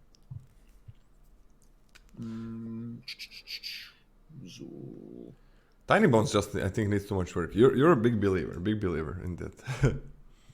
Yeah, I like it. I like it. It's a 2-drop that has an effect late in the game. I love those. Effect. This card is cool. Abyssal Harvester, black 1, 3/2. Exile target creature card from a graveyard that was put there this turn. Create a token that's a copy of it, except it's a nightmare in addition to its other types. Then exile all other Nightman tokens you control. So this puts the card, like this gives you kind of a permanent reanimation of something, right? Until you want to exchange it for something else. It also hits their graveyard. It's at instant speed. It's a lot of stuff they don't usually do. Usually you'll get this effect and you'll get a 1/1 or whatever that does that. But this is like, just, you get the full package and it goes everywhere and it's instant speed. You can mill. I don't know. I really like the card. I don't know how well it's going to play out. It is double black. So you're going to have to be heavy black to be able to play it on curve. You can discard. Mill. You can discard. Discard, mill, surveil. Yeah. So I don't know. It's strong, but again, it's not going to have that immediate impact on turn 3 a lot of the times, because you need something else to go with it. But it is still quite good. It's the best rare we've seen yet, right? I don't know. I'm going to give it a B. I don't think it's definitely not a bomb, but it's a very solid card. Yeah, I'm going to give it a B. I can see this card underperforming a little bit, but because it does need work, it's not nothing. Yeah, it needs to untap. it is vulnerable. It's only got 2 toughness, so it Only dies the toughness, first double lightning black. figure. I can see it become like a C plus or something. But let's start as a B. I'm a believer in this one. This one doesn't require that much work, and doesn't even have to be something that you killed. Mm-hmm. Next up, we got It's 9. going to be good to recur later in the game as well. Well, it's good later. Yeah. It's good in the mirror when you're looting. That's really nice when you're looting. Mm-hmm. Yeah, you just get something, right? You loot anything and you get that. This can be really powerful. 9 lives familiar for 1 and double black. It's a 1/1. This creature enters with 8 revival counters on it. Oh, 8 because it's okay. So it has 9 lives. It's not 9. 9 would be 10 lives. When this creature dies, if it has a revival counter on it, return it to the battlefield with 1 fewer revival counter on it at the beginning of the next end step. Haha. Okay, that's kind of cool. I like this card. I don't know. It's 3 mana. It's 3 mana. It is. It's very nice with the common though, right? You just get to, fireball them with it. Not really, because it's on the beginning of the next end step. When it's end step. Oh, I thought it immediately came back. Oh, okay, yeah. Okay, I'm way less into it then. Yeah, I actually remember that. I remember that now. Because I remember that this was one of the original previews, and I remember Andrew Beckstrom making the same mistake I just made, where it just would keep coming back. He said, "Well, this seems ridiculously broken for a foundation set. It's on end step. Never mind." Yep.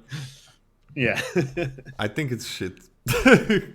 Yeah, I know. With that, it's bad. I'm definitely gonna mess around with it. It's nice with the amulet we were talking about. It's another thing with that, or whatever. I'm gonna play with it. I don't think it's completely unplayable, but I don't.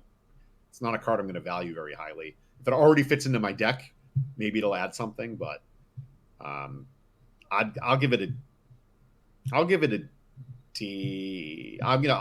D. It's probably a D minus. I'm giving it a D minus, and I can see it just being an F. But D minus, I guess it's never an F. So yeah, D minus seems okay. Yeah, next end step. That's rip. Okay. Phyrexian Arena. Black 1. Beginning of your upkeep, you draw a card and you lose 1 life. Don't really like cards like this in modern day Magic. It's notable that we do have a decent amount of life gain in this set. So it's a little bit better, but still the games are too fast. You usually unload your hand before you play something like this, and then it's slow cards, right? So it's much better in a more control-y deck, and the life gain decks are going to be much more on board, getting into combat and stuff like that. I don't know. I'll give it a D. It might be even worse than that. It could be better. Like if the format ends up being super slow, and I don't see it being that way. I don't think it will be. Then maybe, but I'll give it a D. It's not a card. I usually like to play with cards like this a little bit before I can actually accurately assess them. But I will play with it at the beginning of the format until I realize how bad it is. I don't think I am. I'm gonna give it just a D minus. The problem I have with it is exactly what you said. You unload the hand first because you don't want this early, and then it takes so long to actually start getting extra cards, right? You just play 3 mana, do nothing. When you play this, you need to be like, okay, the game's going to last another 4 or 5 turns for this to have been worth it. And I'm going to survive. Yeah. I don't think you play this in lifelink decks or anywhere. Because you're going to come to the next turn and then it's going to it'll be awesome if you're obviously it's hard to cast, but it'll be awesome if your deck is a bunch of healer socks and stuff, because those decks can actually unload their hands fast. Yeah, that's why I'm giving it a D minus, because that's where it could do something. But the problem is that it's just you're waiting a full turn. Like you're not replacing the card even when you play it, right? So you play it in kind of late game, and you're 1 card down, and you need to wait for your turn to actually just be a 1/1 for 3 mana and lose 1 life, and then you need to wait 1 more turn to actually be a divination and lose 2 life, which is a really bad divination for double black. So at that point, I'm like, why am I not paying 3 mana, draw 2 cards instead of something like this? So just a D-. We also don't have Read the Bones in this set, which is weird for a core set, honestly. Yes. Usually they have a Read the Bones type card. Yeah, we don't Very have weird. one. I just noticed that as you said that. no, like in a card that loses your life. In also so many Dominaria reprints. There was one there for 4 mana. Weird. Yeah. Next up we got that would have been good in this set with a threshold too. Yeah, it would be kind of Right? okay. Yeah. Put things in the extra things in the graveyard. That would be kind of cool. Weird. Blasphemous Edict. For 3 and double black, it's a sorcery. You may pay black rather than pay this spell's mana cost if there are 13 or more creatures on the battlefield. That's gonna happen. Each player sacrifices 13 creatures of their choice. Okay, so it's a board wipe.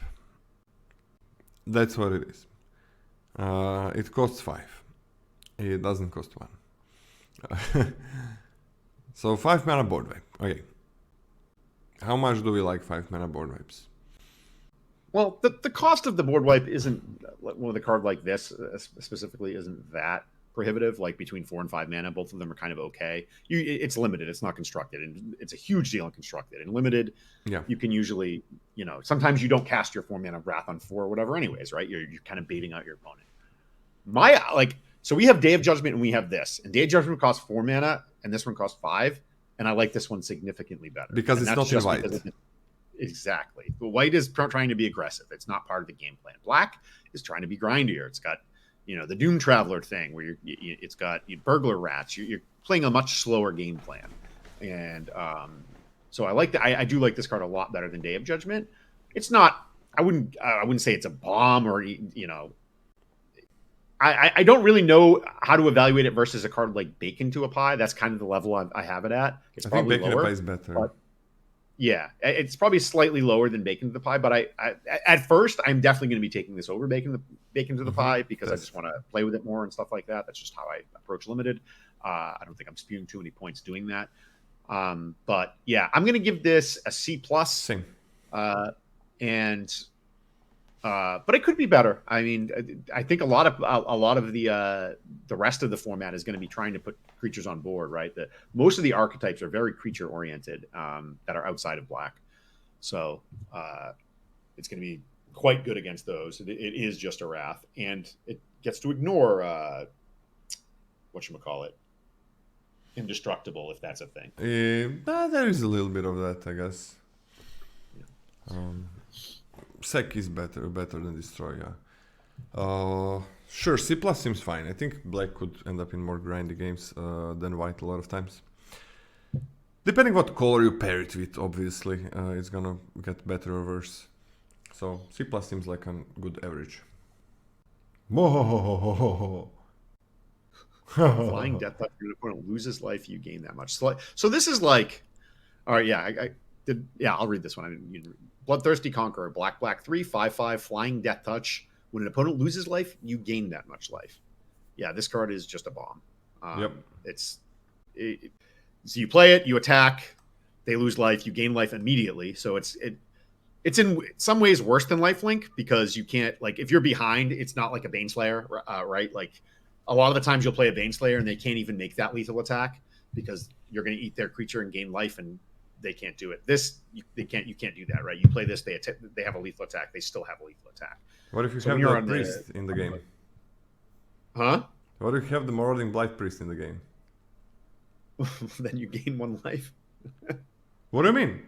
Oh, wait, is that a combo? That's like, wait, they die. You gain life, then you lose life, you gain life. Is that an infinite combo? Yeah, that's like an infinite combo. Why did they do that? That's weird. They never do that. They never, because this is loss of life. This is not damage. I mean, it is damage, but it's also loss of life. So if you just, what does the other card say? Whenever you gain life, opponent loses 1 life.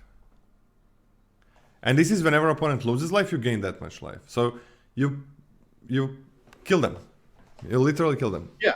You whatever. You have a 1/1 flyer in play. You have the healer. It doesn't matter what it is. You have a random 1/1 flyer in play. You play this in turn 5. You attack. You have those 2 in play. They're dead. Or you have the 2/3 flyer that gains life whenever you play a creature, right?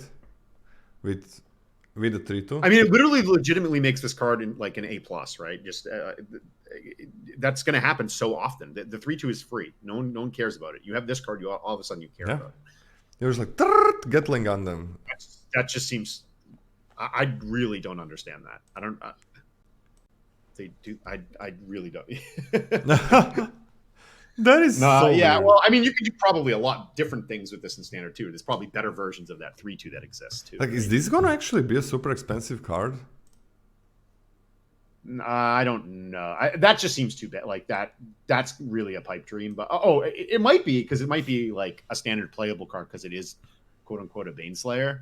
I have no idea. I am going to be playing standard because there's that arena thing, and I'm going to a. Is there some good reanimate or something? Nah. I mean, yeah, this card's busted. This is the best card I've seen so far, specifically because of that interaction, which is just easy to get. It's not like the other card is, like we said, we gave that card what, like a D. I gave it I'm going to bump it my rate. I was going to say a D now instead of a D minus. Why? No. This is a mythic. Like no. Doesn't matter. It doesn't like the card isn't that bad. Like you had it as a D. Yeah, I have it as a D, but it's pretty bad. It's bad. It's bad. I think it's. It is bad, but it's just a filler. It's a Warpath Ghoul, but. But I mean, if you have this thing, which is rarely gonna happen, you can set up some things here. It's what the hell? You don't even have to have one on flyer. Just any attack. You don't have to do any. You just have to deal them damage in some way. Something, anything. I'm actually okay with an A plus, just because I think I would not give it an A plus, but there is just a common infinite combo that just infinite in killing them right away, not in card value and board advantage. It just like kills them. Yeah, literally just ends the game if that is so weird to do in a board in a core set. I really don't understand. Are we like missing something? I almost feel we are not missing anything. Well, clearly, this came up. Yeah, it must have. Must have. Like that's like when you see lose life, right? You know it's anything. When something triggers on lose life, like there are so many effects. You just need to gain life any way with that. It's okay. That's pretty good. You need to gain life or do damage, right? Yeah. If you have that card, you need to either gain life or do damage, anything. Or make them lose life in the other way. Sure, A plus seems fine. Without that card, it's not really an A plus, I think, just because it's big, it's 5/5 better. Yeah, it would be an A minus or an A for me. Yeah. It is a Baneslayer. Like it's not quite as good as a Baneslayer on its own, but like situationally, it's better. But yeah. And there is like that thing that you have Macabre Revolts, right? That goes up, milling goes up, because you're just like, if I set up this combo, it's over, and you can just play this. It's great without a combo as well. Crazy. Yeah, I don't get it. I'm so excited for the first time I achieved that, though. Yes, same. It's gonna feel so good to just see the triggers popping off.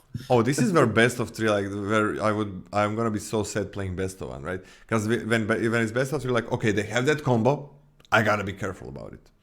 Yeah. But in best one, you just die and go next. It would be really cool to play against that combo post sideboard, and change how you do things, I guess, in the game. High Society Hunter is the next one. For 3 and double black, it's a 5/3 flyer.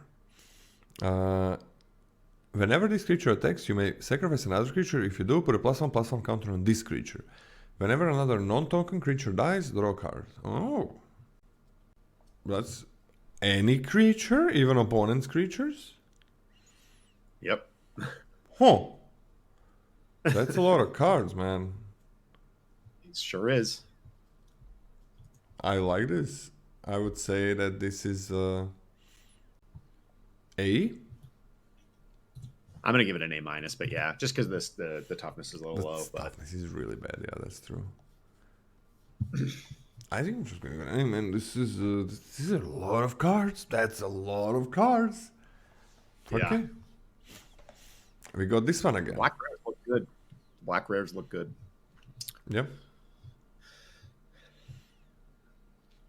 Painful Quandary. Black 3. Whenever an opponent casts a spell, that player loses 5 life unless they discard a card. Just an F for me. I have sideboarded this card in scenarios, but it's not. Yeah, you never want to main deck this card, and it's very rare that you want to sideboard it in. I was so excited when I saw it. I was like theory crafting how I'm gonna make decks that are really nice with this, but it is a 5 mana do nothing is the problem. Yeah, like you need to be able to pressure their life total at least a little bit, Yeah. and they need to be a specific type of deck that's just kind of like decks that have ops and stuff like that. So like maybe blue-red spells or whatever. If they're casting a lot of spells and you're getting them low in life, that maybe this is a sideboard card against blue-red. Other than that, unplayable. F. Yep. I'm okay with an F. I love this. I want to give it a D minus. It's so cool. But I mean, I don't love this, but it's a pretty cool card, right? I know you. Yeah, I know exactly what you mean. It's fun to play with unique effects like this. Yes. Sure, an F. F seems fine. Okay, we got a reprint from War of the Spark, a Liliana Dreadhorde General. For 4 and double black, it's a 6 loyalty planeswalker, and whenever a creature you control dies, you draw a card. For a +1, you create a 2/2 black zombie creature token, so that's 7 loyalty. For -4, each player sacrifices 2 creatures of their choice, which is kind of good if you're playing black. It's even better in effect in black than other colors, and you're gonna be black. For -9, each opponent chooses a permanent they control of each permanent type and sacrifices the rest. So the normal thing to do with this is like play it and -4. But playing it and +1ing is great as well. Even if you're chumping, you're going to be drawing extra cards. 7 loyalty is incredibly hard to kill. At the point where you cast this, you're going to have played a lot of your cards from your hand. So every card that you get is not usually, it's not going to be just, okay, I'm drawing more cards that I can play. You're going to be drawing cards that you can actually put out on the board. I'm on an A+. This is it's busted. It's an easy A+. Also, she made me this cry. Will basically always be the best card in your deck. What? This will basically always be the best card in your deck, yeah. And it's one of the best cards in the format. Yeah. Do you remember War of the Spark trailer? Yeah, I was there for that. When they did the thing at the Mythic Invitational. It was in Boston, and it was the first event that we had for the MPL. It was awesome. I loved the War of the Spark trailer. I've watched it like recently, within the last month or two. Oh, I watch it probably every month since it came out. It was so sick. And most of the time, a tear rolls down on my right eye, not the left one. I don't know why it's right. And I'm like, yes. It's everything about it is like the story and everything, and the facial expressions. It's one of my favorite trailers from, if not the favorite trailer from literally. See, I have my MPL shirt on actually. From that one? Yeah, I think I got this when I went to that. Wait, and that's where it was first aired, or what? It was at so it was PAX East, which is like a video game expo, and they had the first Mythic Invitational, the one where they invited a bunch of streamers, and Ray Mangucci ended up winning the $1 million prize or whatever. It was best of one standard. Yeah, it was a weird tournament. But they separated us into different pods, and yeah, it's interesting. But yeah, they before the top 8, they aired the trailer to War of the Spark, and it got like millions of views in the first few hours because it was crazy good. And it should be, but this is probably by far the most expensive trailer they ever made. Yeah. It's the quality, Jesus Christ. Like a lot of the movies don't have the same quality of the facial expressions. It's crazy. This always makes me cry. There's just a few of those things that I have to watch that can make me cry. It's about the brother, right? Like with her brother when she doesn't want to raise those. Oh my God! It's and and it makes me cry for different reasons. The glory days when they wanted to promote the pro scene. Yeah, that was also pretty cool. All right, we got Runescarred Demon, black 5, 6/6 flying. When it enters, Demonic Tutor. Search your library for a card, put it in your hand.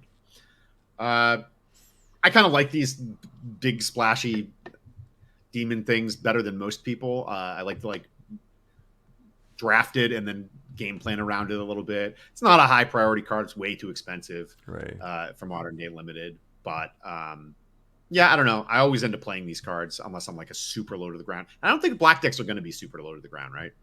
Seems like that. So you're gonna be the game's gonna be dragging on a lot if you're a black deck. So yeah, you can cast this, but it's not a high priority. I don't know. I'll give it a C.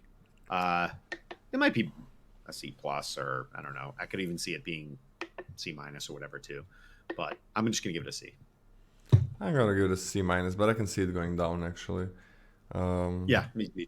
Yeah, it's a very, very, very low impact on the battlefield 7-drop, which is the main thing I need from my 7-drops. I said that was important for 5-drops and 6-drops. Well, especially 7. You're gonna be. This is you're basically mulliganing for so many turns, 10, 15 turns, when you have a 7-drop in your hand. It's like you mulliganed. And then that means that a lot of times you're gonna be kind of behind on board because of it. Huh? Remember, everything that costs more than like 4 mana in this set costs 1 less mana because you start with. It goes, yeah. I'm gonna play multiple. It's true. It's true. Multiple picks actually. That is true. Next up, we got Rise of the Dark Realms for 7 and double black. It's a sorcery. Put all creature cards from all graveyards onto the battlefield under your control. Oh yeah, this is actually horrible in basically every set, but with picks. What? Yeah, oh, you're gonna give it the pick bump. The pick bump is there. Oops. It's all graveyard. The pick bump gotta be there, man. It's gotta be there. If it's. This is kind of I don't know. It's an F for me, but not an F for me. It doesn't mean I'm never gonna play with it. So I don't know. Maybe I'm supposed to give it a D minus. I'm gonna try to do something with it at some point, just for fun. But I'm probably gonna play for it every time I see it. Okay, that's cool. I like that. So what are you giving it? Well, my grade is not gonna really represent that well. Let me ask you, what about an 8 mana room in the last set? Did you like that? The 8 mana room in the last that set. So I started out the format, the first time I played against it, I cast an Onslaught and thought I couldn't lose, and my opponent cast that, and I just could. I was just like, wow, okay, well, I just had never had any chance at winning this game, I guess, because they had that in their hand. So I started out liking it, but then I had it a couple times and it was awful. So I was like, it was okay. It was specifically good in black green or something like that, like something that could get extra mana on the battlefield, get lands. But other than that, it was that kind of bad. So things that like really helped it is cyclers. The footage or whatever the name is, the 1 mana artifact, that was nice with it. Yeah. The Manifest Dread was great, and then if you could snatch up the what's the name of the 3 mana green spell that Manifest Dread, and you get a permanent back from your graveyard to your hand. Under the Skin. Yeah, that was the first time I had it, and I just could never set it up. That card, I had a really good black green deck too. I played with it in a couple of decks. I think my win rate with it is in the deck is higher than 80%, but in that set, like if you're gonna mill yourself, it is so important to get this back in. If you're gonna play for this, yeah, exactly. How do you get it back into your hand? Like, really, like how do you do it? There's the blue uncommon. Is there a blue uncommon that I forget? The sorcery that you said that you were gonna ask if I. Oh yeah. And that's it, right? Yeah. So that's a problem. That's all I can think of. Yeah, usually there's like a Scrivener type card that you would want, or an Anarchist, or whatever that would. Also weird, like in Foundations, that's something I would expect them to put in, like something that gets you back sorcerer instant. Instead, they put an infinite damage combo in. Okay, but it's a mythic. I'm fine with a mythic infinite damage combo. It's pretty crazy, but I'm fine with it. I'm not. I think it's weird. It is so weird, but it's a mythic. Like, it's okay. I'm okay losing to mythics. Yeah, this one really that's the biggest problem. It's it costs 9. That's infinite mana, and I'm just gonna give it a D minus. I'm gonna try it a lot, but you really need to mill most of the time. And you really need to fucking get it back into your hand. And you cannot. It's so hard to do that. Only the blue card does it. Which might be fine to play, I guess. What's the flashback cost of that blue card? Is it 7 mana? It was a lot. I don't think it's that relevant because well, it's relevant if it was 1 mana or something because then you could actually potentially do this in all one turn. But I think it was 6 mana. Right? I think it was like 6 3 or to 7, cast, maybe even 6. 7. I'm pretty sure it was 6 or 7. 7. It was a lot. I remember that. That's all. Like an unreasonable amount. So like if I think with that card, this could do something. So every time I see this, I'm gonna pick it. Unless I'm just gonna get destroyed every time, which hopefully the rest of my deck is gonna carry, and I'm gonna try this. And I think it's possible to make it work. I don't think we need a ceiling because you don't believe in the card. I would like to give it like a B ceiling. Yeah. But you don't want to give it any ceiling, right? Yeah, no. So yeah, I'm gonna go with a D minus, but definitely gonna play with this a lot, and I think I am gonna be able to make it work. Just too much fun. This is one of my favorite effects. Me too. First constructed deck I ever played in tournament was Living Death, so cards like that are near and dear to my heart. Oh. All right, we're moving on to red. All right. Let's change the thing. I'm gonna change it. You can read. Yep. All right. So let's go to we got